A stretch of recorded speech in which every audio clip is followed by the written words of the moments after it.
So welcome back mga kalapatids dito sa YouTube natin. Yun, pasensya na nga pala, hindi ako nakakapag-upload dito, no. Pero updated ako guys lagi sa sa Facebook natin, no.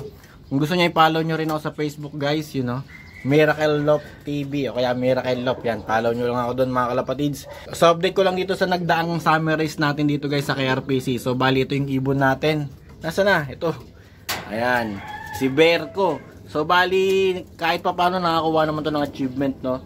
You know, bali nung natapos na summer race sa KRPC is naging 9th overall siya mga kalapatids. Super set winner, re-entry winner, knockout area winner, tapos first overall area derby. So ito yung ibon natin. So bali yung last lap nga nito guys is sa Kalbayog sana, kaso nga lang sa sama ng panahon hindi nakatawid yung track natin, no. Sa Matnog na lang pinakaulan. Pero kahit sa Matnog lang pinakaulan guys, walang nag-clock. Zero clocking sa lahat ng club na nagbitaw nung Sunday na yun, no? Last week nga yun mga kalapatids. Tapos ito kinabukasan na ng hapon umuwi. Bali Monday na, no? Monday na ng hapon. Ito pang yung sticker niya guys, so intact pa, no? Hindi na natin tinanggal. So ito yung ibon natin. Hindi na nga natin to kinarga sa sa invitational kasi magkakaroon ng invitational guys next week, no? Hindi na natin siya ilalaban doon. Kasi hindi ko alam kung maraming sasali, kung worth it ba na isali pa natin siya ron. Pero sa tingin ko hindi na. So ito na nga, may pangalan na to guys, Berko 407, yun no. Kasi gift bird sa atin to ng kaibigan natin, no, si Berhel Consilado, kaya doon natin siya pinangalan. So ito na siya mga kalapatids, 9th overall champion, super set winner, old bird category. Yun, no. Meanwhile naman guys, sa kabilang club, no, yan, nagkarga tayo sa BBCM. Bali sumali tayo ng pan race. Pan race na nga pala nila ngayon, start na, no. 6 lap pan race ba yun? 6 laps o 5 laps? Basta sumali tayo doon. Ang sinali natin dalawa mga kalapatids, si Soju tsaka yung isang ibon natin, no, yung kasabayan sana neto, kaso tinigil natin yun, no. Nilaban na lang natin dito sa BBCM. So ang bitaw nun guys is Ordaneta, Pangasinan. 160 plus kilometers yata yun. Tapos meron pa tayong nilaban na isa, no. Ayan, sa ARPCI naman yun. Ngayon din yung bitaw nun guys, Baler Aurora. So sa halinhinan yung bitaw sa ARPCI is kaliwa kanan. Kaya medyo may thrill, no. So abangan natin sila ngayon mga kalapatids. First lap. Yung sa ARPCI guys, derby na yun, no. Yung sa naman BBCM is pan race. Sa ARPCI summer race 2 na nila yun. Bali part 2 na ng summer race. Okay, abang tayo mga kalapatids. Bali binitawan nga pala sa ARPCI is 6:15. Sa BBCM naman yata is 6:54. So abangan ng ARPCI guys alas 8. So sa BBCM naman is 9 AM onwards. So abang tayo mga kalapatids. So habang nag-aabang tayo mga kalapatids, pakita ko lang sa inyo yung mga pang south natin. So ito, nakabukod pa kasi babaksinan pa natin to. Ayun, umiiyak pa yan mga kalapatids. Bali yung last batch natin ng south is meron pang isa kasi may isa pa akong MacArthur doon, hindi ko pa nasisingsingan. Yan, kakapisa nga lang doon mamaya kay sa anak ni ni Junior. Ito second to the last batch na to mga kalapatids. Yan, may pulok pa ng bulutong yung ulo, di pa nababaksinan yan. Tapos ito naman, ayun, ang dami nito. Nasa 20 yata mahigit to. Ayan. Yung iba rito batcher na eh. Yung iba di ko pa pinapakawalan, malilino na yung mata. Ayan, ayan. Mga pang South YBs natin dito. Pero pili lang naman to, hindi ko naman to ilalaban lahat, no. Yung iba papatandain, no, papagulangin, pampuling. Alam niyo naman, hanap ulit ng pampuling. Yung iba naka superset, naka MacArthur. Yan. Bali 10 yata yung naka superset dito. Yung iba puro old bird na lang, no, puro commercial banded. So ayan, hopefully magtamasa tayo dito sa mga ibon na to. So ito, kung trip nyo lang mga kalapatids, meron nga pala akong in-out dito. Yun, ito YB lang to mga kalapatids, naka commercial band. Bali anak to ni ni Soju. Yan, yung first overall natin ng pan race. Yan, sa tingin ko dito is babae. So YB to mga kalapatids, pwede na iwalay. Ayun, kung trip nyo, PM nyo lang ako. Okay? Yeah. Time check mga kalapatids, 8:27. So as of 8:27 guys, meron ng tatlong nagka-clock. So 8:27 guys is 1K na lang pauwian natin dito sa area natin, no. Yun, no. Baler, Aurora, mga kalapatids. Mukhang nahirapan sila umuwi sa sa Baler. Mabundok kasi doon. Alam ko mabundok doon eh.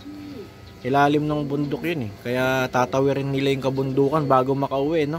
Kaya medyo nahirapan tuloy yung mga ibon natin. Kasi nung training guys, ang bibilis ng mga yan, no.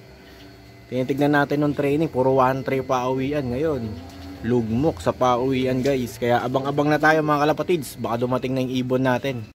Time check, 9:06. So wala pa rin yung ibon natin sa ARPCI guys. Kaya abang-abang na rin tayo sa natin, no, sa BBCM natin. Bali 2 ibon naman sa BBCM guys. Ayan. So ayan, 3 ibon yung abangan natin ha. Baka magsabay-sabay na yun mga kalapatids. So pahirapan yung pauwian natin sa ARPCI guys. Wala pa rin yung ibon natin. Ito nga, 2 na yung nakaredy sa clacking natin, no? O pag dumating yung sa BBCM natin, ito Kubo Pro. Pag dumating yung sa ARPCI natin, ito Mabsi. So sa natin, ARPCI 9:47 pa yung cut-off natin. So meron pa tayong 40 minutes, no?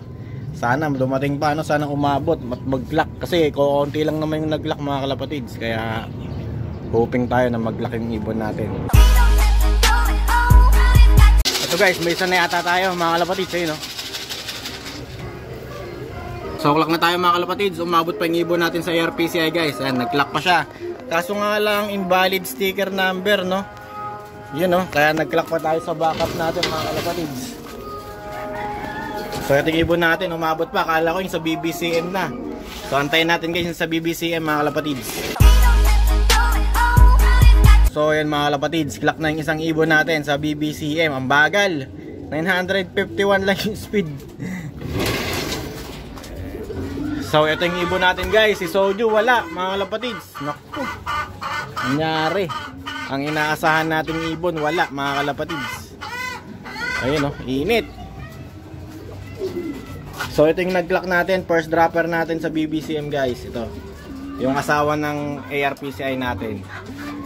Okay, abangan natin si Soju mga kalapatids. Ito si Soju guys, naku may serga. Kaya pala nahuli. May tama sa dibdib.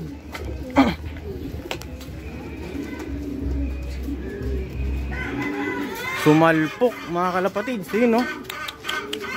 Naku, kawawa. Kaya pala late guys, clock ko muna. Ito guys, clock na si Soju. Halos magkasunod lang sila nung isa. Ayan speed niya, 941. So ito si Soju mga kalapatids. Mukhang nabaril yata. Hindi yata na to. Butas yung butchi. Yun, no? Kawawa.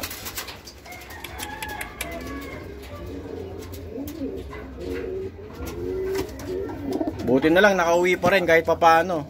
Yun, no? Kung hindi na natin mailalaban to, makakapagpahinga ng mahaba to. Sayang, oh. Kawawa naman mga kalapatids. Tinamaan si Soju ng magaling. Okay, check natin yan mamaya kung dapat bang tahiin o kung merong anumang pumasok sa loob niyan. Pero buti na lang nakauwi pa rin mga kalapatids. Yun, oh, thankful pa rin tayo. Kaya pala laglag yung uwi. Yun, no?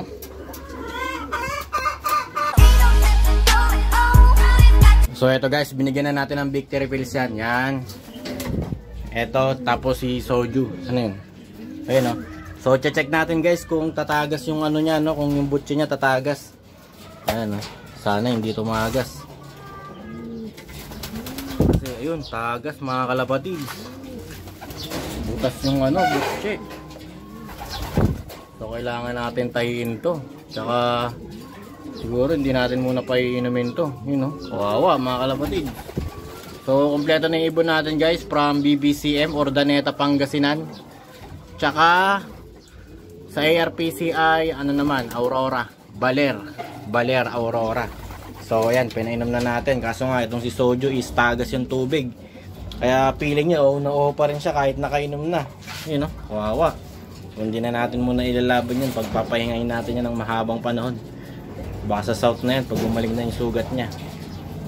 So ayan, update sa mga ibon natin. Hindi ko pa napapakain itong mga kalapatids. Ito nga pala, baka isama rin natin sa north, sa darating na north race. Ito yung nanalo natin sa summer race mga kalapatids. Okay. So So ayan na mga kalapatids, natahin na natin yung sugat ni Soju. Ayan, no. Sana walang masamang mangyari sa kanya, no. Yan, sana makasurvive siya dyan sa sugat niya. So dalawang tahi nga pala yung ginawa natin dyan guys, no. Yung isa sa butche, yung sa loob. Tapos yung sunod, yung sa outer naman niya, yung sa may balat. So ayan, kung nakikita nyo yung sugat niya, ayan. Yan yung tahi niya guys. Yan. So sana maghilom yan agad. Ayan, hindi muna natin siya paiinumin ngayon siguro kasi baka mabasa lang yung sugat niya. Siguro bukas na lang natin yan paiinumin ng kaunti. Tapos bibigyan natin siya ng mga kaukulang gamot. You know, siguro Amtil siguro binibigay dito. So ayan guys, update kay Soju. Ayan, medyo nalulungkot na siya mga kalapatids. Kasi ang dami niya nang ininom kanina. Kaso lumalabas lang sa katawan niya. Okay.